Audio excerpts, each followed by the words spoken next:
नमस्कार दोस्तों, मैं आनंद प्रताप सिंह आपका फिर से एक बार आपके अपने चहीता पसंदीदा चैनल फ्लाइयोलॉजिकल में स्वागत करता हूं।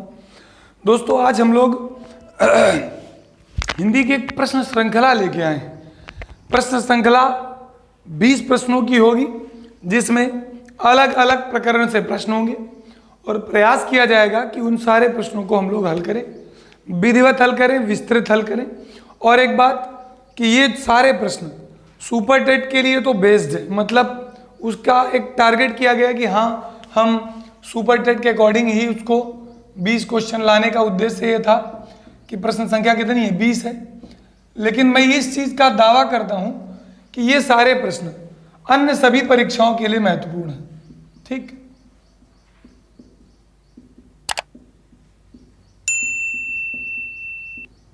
अन्य परीक्षा के लिए भी ये सारे प्रश्न महत्वपूर्ण है।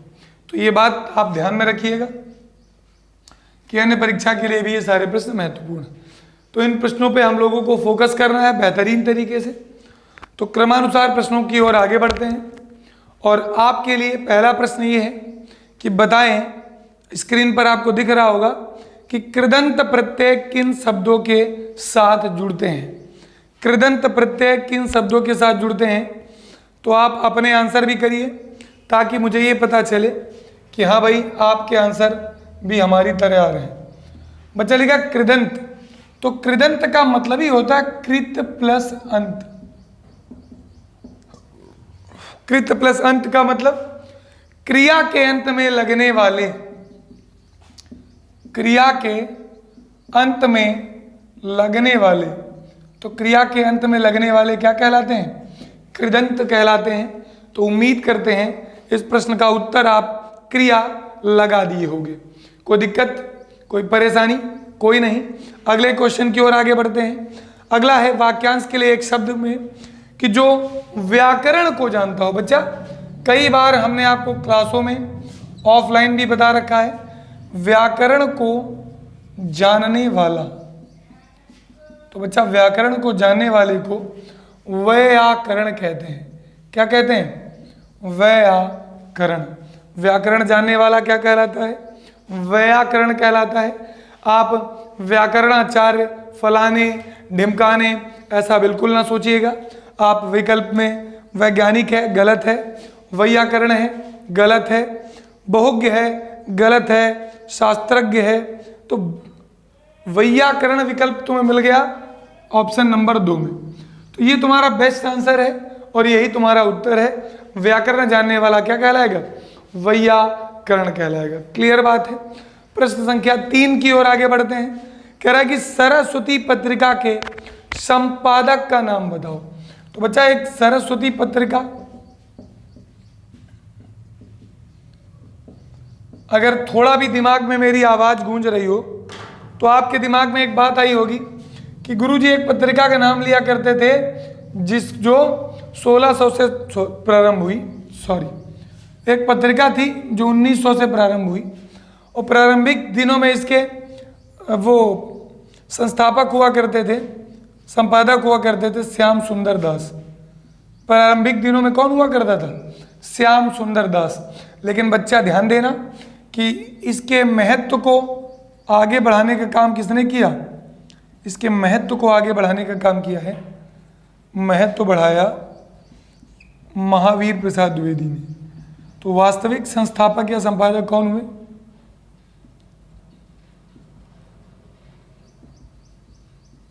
तो महावीर प्रसाद द्विवेदी सरस्वती पत्रिका के वास्तविक संपादक के रूप में जाने गए। तो यही इसका उत्तर है कि सरस्वती का संपादक कौन था। तो आपका उत्तर होगा Mahavir Prasad Dwivedi. Right answer Mahavir Prasad Dwivedi. Next प्रश्न की ओर आगे बढ़ते हैं। अगला क्वेश्चन है कि चिदंबरा पर ज्ञानपीठ पुरस्कार प्राप्त हुआ। बच्चा कह रहा है कि चिदंबरा पर ज्ञानपीठ, अगर आप ज्ञानपीठ की बात समझें तो कहते हैं ज्ञानपीठ की शुरुआत हुई वर्ष 1965 से। पहला ज्ञानपीठ मिला था गोविंद शंकर कुरूप को। जी शंकर कुरूप नाम है, तो गोविंद शंकर कुरूप आप कह सकते हैं पहला ज्ञानपीठ। ठीक, पहले के बाद दूसरे नंबर पे आ जाओ, वर्ष 1968। 1968 में हिंदी का पहला ज्ञानपीठ,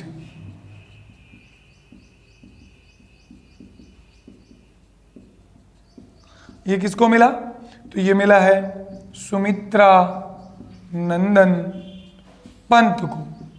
तो सुमित्रा नंदन पंत को 1968 में हिंदी का पहला ज्ञानपीठ, इनकी रचना चिदंबरा के लिए मिला। तो आपका उत्तर हो जाएगा इसी कंटेंट से कि चिदंबरा पर ज्ञानपीठ पाने वाले, तो उनका नाम है सुमित्रा नंदन पंत। तो दोस्तों ये सुमित्रा नंदन पंत वही हैं, मैंने बताया कि जिनको प्रकृति का सुकुमार कवि कहते हैं। क्या कहते हैं? प्रकृति का सुकुमार कवि। प्रकृति पे सर्वाधिक रचनाएं करने वाले सुमित्रा नंदन पंत। वीणा, ग्रंथि, पल्लव, गुंजन, युगांत, युगवाणी, लोकायतन, चिदंबरा, कला और बूढ़ा चांद जैसी इनकी महत्वपूर्ण रचनाएं हैं। तो ये वही सुमित्रा नंदन पंत है 1968 में, जिनको चिदंबरा के लिए ज्ञानपीठ दिया गया। अगले प्रश्न की बात करते हैं कि भाई अगला प्रश्न कौन सा आएगा? तो अगला प्रश्न आएगा कि महान शब्द में त्वा प्रत्यय जोड़ा जाए, तो महान शब्द में त्वा प्रत्यय जोड़ा जाए तो कौन सा शब्द बनेगा? तो बच्चा याद रखना कि जब कभी अगर महत शब्द में त्वा प्रत्यय जोड़ा जाए तो बनता है महत्व, लेकिन महान में त्वा जोड़ा जाएगा तो बनेगा महत्व। एकता कम होगा, ये बात ध्यान रखना। क्या बनेगा? महत्व। बात महान की हो रही है, ठीक, ये अलग बात है और ये अलग बात है। महान में त्वा जोड़ा गया तो ये बन गया महत्व। महत में त्वा जोड़ा जाएगा तो ये बनता है महत्व। दो बार ता आता है, तो महत्व में ता के दो कॉन्सेप्ट आपको पहले से भी पता है। आदिकाल की बात करते हैं, पहले तो यही बात कर लें कि आदिकाल को आदिकाल किसने कहा? तो ये कहा है हजारी प्रसाद द्विवेदी ने। किसने कहा? हजारी प्रसाद द्विवेदी। अलग अलग लोगों ने अलग अलग नाम दिए इसके। रामचंद्र शुक्ल ने और जॉर्ज ग्रियर्सन ने इसको वीरगाथा काल। लेकिन हमारा प्रश्न अभी है कि आदिकाल को आदिकाल किसने कहा? तो बच्चा आदिकाल को आदिकाल तो हजारी प्रसाद, लेकिन प्रश्न कह रहा आदिकाल को प्रश्न है आदिकाल को क्या कहा? महावीर प्रसाद द्विवेदी ने। तो महावीर प्रसाद द्विवेदी जी ने आदिकाल को वैकल्पिक उत्तर देखा जाए तो कहा है बीज वपन काल। क्या कहा है? बीज वपन काल। क्या बोला है? बीज वपन काल। मतलब कहते ये ऐसा समय था जिस समय साहित्य का बीजारोपण हो रहा था। तो आदिकाल के ढेरों नाम हैं। मिश्र बंधुओं ने इसको अपभ्रंश काल कहा, जॉर्ज ग्रियर्सन और आचार्य शुक्ल ने वीरगाथा काल कहा, आचार्य हजारी प्रसाद द्विवेदी ने आदिकाल कहा, राहुल सांकृत्यायन ने इसे सिद्ध सामंत काल कहा। अलग अलग रचनाकारों ने, अलग अलग साहित्यकारों ने इसको अलग अलग नाम दिए। फिलहाल आपका प्रश्न यहीं से संतुष्ट होता है कि आचार्य महावीर प्रसाद द्विवेदी ने आदिकाल को क्या कहा? तो उत्तर है आदिकाल को बीज वपन काल कहा। ठीक, नेक्स्ट क्वेश्चन में आते हैं। हिंदी शब्द किस भाषा से लिया गया है? कह रहा है कि हिंदी शब्द किस भाषा से लिया गया है। तो बच्चा हिंदी शब्द का आप जान लो, ये फारसी का शब्द है। किस भाषा से? फारसी भाषा से लिया गया है। ठीक, जो धीरे धीरे करके घिस घिस के आया। एक कोई जैदी साहब है, तो जैदी ने पहले शब्द में हिंदी का प्रयोग किया, तो वो आज हिंदी के रूप में हम लोग उसको अध्ययन करते हैं। तो इस हिंदी किस भाषा का शब्द है? तो सटीक और सॉलिड आंसर है फारसी। ठीक, आगे बढ़ते हैं अगले प्रश्न की ओर। और अगला प्रश्न आपके स्क्रीन पर यह रहा कि निम्नलिखित में तत्सम शब्द है। निम्नलिखित में तत्सम शब्द है, तो बताएं भाई तत्सम शब्द है। विकल्प अगर देखें आप तो पहले विकल्प में दिया है आंख। क्या दिया है? आंख। तो बच्चा आंख तत्सम है क्या? इसका तो तत्सम खुद होता है अक्षी। क्या होता है? अक्षी। दूसरा विकल्प है पांव। पांव, तो पांव का बच्चा पाद होता है तत्सम में। फिर तीसरा विकल्प है गांव, तो गांव का तत्सम तो ग्राम होता है। चौथा विकल्प है गृह, तो बच्चा गृह तत्सम में है और इसका तद्भव क्या होता है, घर। तो ये रहा तुम्हारा चौथा विकल्प जो गृह दिया है, यही तुम्हारा सटीक उत्तर है। और प्रश्न संख्या 8 के तौर पे आपने उत्तर दिया है गृह तत्सम रूप में। ठीक, अब अगला क्वेश्चन आएगा आपके स्क्रीन पर। तो बच्चा अगला क्वेश्चन हमारे पास ये है कि बीती विभावरी जागरी, बीती विभावरी जागरी। बच्चा कह रहा बीती विभावरी जागरी, कहां जागरी, अंबर पनघट, अंबर रूपी पनघट, तारा घट, देखो इनको, उषा नागरी। ये तीनों जगह में रूपक हो रहा है। रूपक अलंकार अर्थालंकार का एक भेद है। रूपक अलंकार अलंकार के अंतर्गत अध्ययन किया जाने वाला अर्थालंकार का एक भेद है। ठीक, जिसके कई प्रकार होते हैं, लेकिन हम प्रकारों की चर्चा ना करके डायरेक्ट रूपक अलंकार को निकाल लेंगे। रूपक का मतलब एक होता है सांग रूपक, और एक का मतलब होता है निरंग रूपक, और एक का मतलब होता है परंपरित रूपक, परंपरित रूपक। तो ये 3 प्रकार हैं रूपक के। तुम्हारी परीक्षा की दृष्टि से इतना महत्वपूर्ण नहीं है अंदर जाना, इसलिए विधिवत बात ना करके कह रहे हैं कि बीती विभावरी जागरी। जयशंकर प्रसाद की पंक्तियां आई है कि बीती विभावरी जागरी, अंबर पनघट, अंबर रूपी पनघट, तारा रूपी घट, पूषा रूपी नागरी। तो अंबर रूपी पनघट में तारा रूपी घट कौन डुबो रहा है, पूषा रूपी नागरी, मतलब चतुर सहेली डुबो रही है। ठीक, तो पनघट घट और नागरी एक फेवर में, अंबर तारा और उषा एक फेवर में, इसलिए यहाँ पे सांग रूपक का ये पार्ट है, रूपक अलंकार हो जाएगा। अगले प्रश्न में आते हैं। अगला प्रश्न ये है कि बताएं, यद्यपि सुजाति सुलक्षणी सुबरन सरस सुवृत्त और भूषण बिन न बिराजही कविता बनिता मित्त।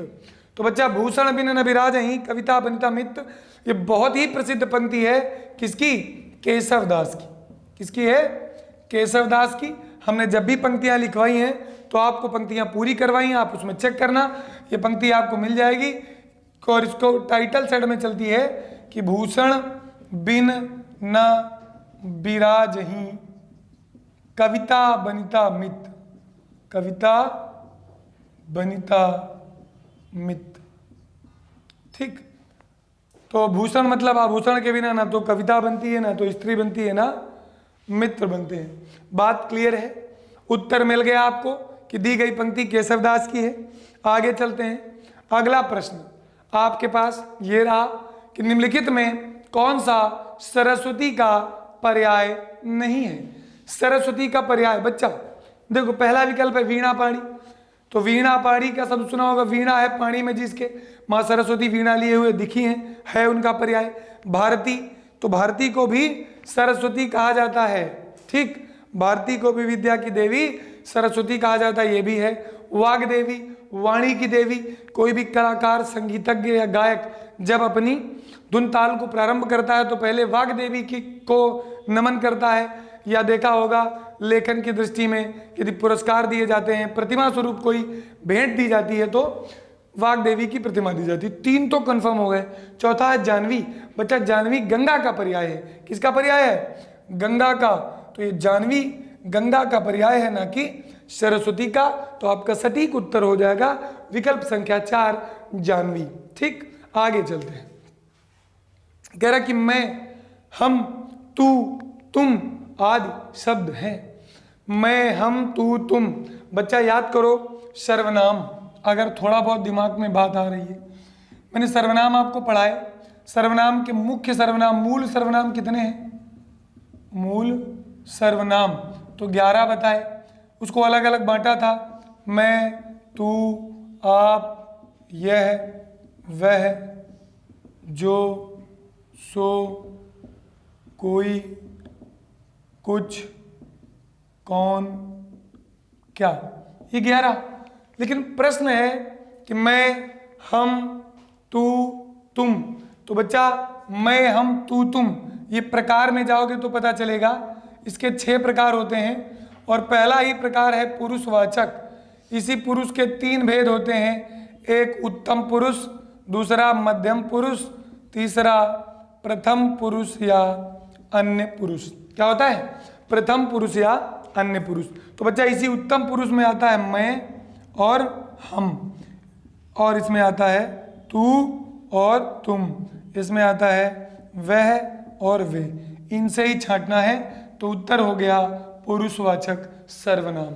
उम्मीद करते हैं, आशा करते हैं आप एक एक बात को समझ रहे होगे। ठीक है, अगले क्वेश्चन की ओर आगे बढ़ते हैं कि निम्नलिखित में से महाप्राण व्यंजन कौन से हैं। बच्चा मैंने कहा था एक एक प्रश्न सटीक है और मैं दावा करता हूं कि सारे प्रश्नों में बहुत उम्दा जान है, मतलब मजेदार प्रश्न है। बच्चा तुमसे पूछ लिया कि महाप्राण, क्या पूछ लिया? अब हमने महाप्राण के संबंध में प्राणत्व के आधार पर वर्ण विभाजन पढ़ा था, 2 भाग, एक अल्प प्राण और एक अल्प प्राण का और एक महाप्राण का, 1, 3, 5 और अंतस्थ। 1, 3, 5 अंतस्थ क्या होते हैं? अल्प प्राण होते हैं। 2, 4 और ऊष्म क्या होते हैं? महाप्राण होते हैं। इन्हीं से छांटना है, छांट लो बच्चा। इनकी गणना 33 में की जाती है। उत्तर छांटेंगे तो प्रश्न देखते हैं, लिखा काचा टाता पा। तो बच्चा काचा टाता पा प्रथमाक्षर होते हैं, बिल्कुल जवाब नहीं हो सकता। फिर लिखा है खा छा ठा था फ। अब खा है, छा है, ठा है, था है, फा है, ये द्वितीय अक्षर है और ये लिखा है द्वितीय अक्षर, अर्थात ये विकल्प सही हो गया। देखना चाहो तो तीसरे को देख सकते हो कि गा, जा, डा, दा और बा लिखा है। तीसरा अक्षर अल्प प्राण के पास, फिर लिखा है यारा लावा, तो बेटा वो अंतस्थ होता है, वो भी अल्प प्राण के पास। सटीक उत्तर विकल्प नंबर 2 ख, छ, ठ, था और फा हो गया। ठीक, अगले प्रश्न की ओर आगे बढ़ते हैं। तो अगला प्रश्न आता है कि निम्नलिखित जब प्रथम पद संख्यावाची और द्वितीय पद संख्या हो तो कौन सा समास होता है? बच्चा प्रथम पद संख्यावाची विशेषण हो और द्वितीय पद संख्या हो तो दोनों बार संख्या की बात कर रहा है। ठीक, तो संख्या और संख्यावाची विशेषण आपको पहले से ही पता है, चौराहा, तिराहा, पंचपात्र, ठीक, पंचवटी, पंचामृत, ऐसे जितने भी समास होंगे वो सब द्विगु की बात करते हैं। तो परिभाषिक तरीके से इन्होंने आपसे द्विगु पूछा है। उम्मीद करते हैं समास के 6 भेदों में आप द्विगु को आसानी से पहचान जाओगे, क्योंकि ये संख्यावाचक होता है। कुछ संख्यावाचक पर्टिकुलर अदर अर्थ में होते हैं, इसलिए वो बहुब्रीहि के कॉन्सेप्ट में चले जाते हैं। तो आपको परेशान होने की आवश्यकता नहीं है, चीज़ें एकदम क्लियर होंगी, समस्यात्मक नहीं होंगी, आप आसानी से कर पाओगे। ठीक है, कोई दिक्कत की बात नहीं है। आगे चलते हैं अगले प्रश्न की ओर। अगला प्रश्न है कि तुम मांसहीन, तुम रक्तहीन, हे अस्थिशेष तुम अस्थिहीन, हे अस्थिशेष तुम अस्थिहीन, तुम शुद्ध बुद्ध, तुम शुद्ध बुद्ध, आत्मा केवल, हे चिर पुराण, हे चिर नवीन। उपर्युक्त पंक्ति में कौन सा अलंकार है? बच्चा देखो पढ़ो कि तुम मांसहीन, तुम रक्तहीन, तुम अस्थिशेष तुम अस्थिहीन, तुम शुद्ध बुद्ध, आत्मा केवल, हे चिर पुराण, हे चिर नवीन। बच्चा ये पूरी लाइन पहली पंक्ति दूसरी पंक्ति के संपूर्ण विरोध में है, इसलिए अलंकार का नाम विरोधाभास हो जाएगा। क्या हो जाएगा? विरोधाभास अलंकार। ठीक, विरोध का आभास हो रहा है। तुम मांसहीन, तुम रक्तहीन, हे अस्थिशेष, हे अस्थिहीन, तुम शुद्ध बुद्ध, आत्मा केवल, हे चिर पुराण, हे चिर नवीन। यदि नवीन हो तो सब कुछ होना चाहिए तुम्हारे पास, और वो सारी चीज़ें तुम्हारे पास नहीं है। पहली बात का दूसरी बात में प्रबल विरोध होने के कारण क्या बोला जाएगा? यह है विरोधाभास अलंकार है। अगले प्रश्न की ओर आगे बढ़ते हैं। अगला प्रश्न है निम्न में योजक चिन्ह है। बच्चा योजक चिन्ह 2 शब्दों को जोड़ने का काम करता है। छोटा सा योजक होता है, बढ़ जाता है तो निदेशक बन जाता है, तो केवल जोड़ने का काम करता है। योजक वही योजक जो आप अभी तक माता, पिता, भाई, बहन, अच्छा, बुरा एक साथ लिखते थे तो लगाने में प्रयोग करते थे। तो योजक विकल्प संख्या 3 में आ जाएगा और सटीक आंसर में। ठीक है, उम्मीद करते हैं चीजें क्लियर हैं। बच्चा अगला क्वेश्चन है बुद्धिमान किस संवर्ग में आता है? लल्ला बुद्धिमान तुमसे संज्ञा सर्वनाम क्रिया और विशेषण में पूछ रहा है, बहुत सरल है। बुद्धिमान कहते नहीं बड़ा बुद्धिमान व्यक्ति है, बड़ा बुद्धिमान आदमी है, तो बच्चा बुद्धिमान आदमी व्यक्ति के लिए लगा रहे हो, तो जब आप किसी शब्द का प्रयोग किसी दूसरे की विशेषता के लिए लगाते हो वो क्या होता है, वो गुरुजी विशेषण होता है। तो बेटा सटीक उत्तर क्या हुआ आपका, उत्तर हुआ विशेषण। कोई दिक्कत कोई परेशानी उम्मीद करते हैं नहीं होगी। क्लियर है, क्लियर होगा, ठीक, तो स्पष्ट है, कोई दिक्कत नहीं है, विशेषण। चलिए नेक्स्ट, कवि का स्त्रीलिंग। अगला प्रश्न, अगला और अंतिम प्रश्न है कवि का स्त्रीलिंग शब्द। बच्चा ये बताते बताते मेरे गले में भी पानी की कमी हो गई और शायद तुम्हें समझने में ना हुई हो। कवि का स्त्रीलिंग होता है कवयित्री। ये महत्वपूर्ण इसलिए है क्योंकि ज़्यादातर बच्चे इसकी वर्तनी में त्रुटि करते हैं, कवित्री कह देते हैं, तुम्हारे विकल्प में भी दिया है, लेकिन ऐसा कुछ होता नहीं है। तो उम्मीद करते हैं ये सेशन समझ में आया होगा, अच्छा लगा होगा। अच्छा लगा हो तो प्यार दीजिएगा। आप सबका हमसे जुड़े रहने के लिए बहुत बहुत धन्यवाद, बहुत बहुत आशीर्वाद और बहुत बहुत शुभकामनाओं के साथ मिलते हैं अगले सेशन में। आज के लिए इतना ही, नमस्कार।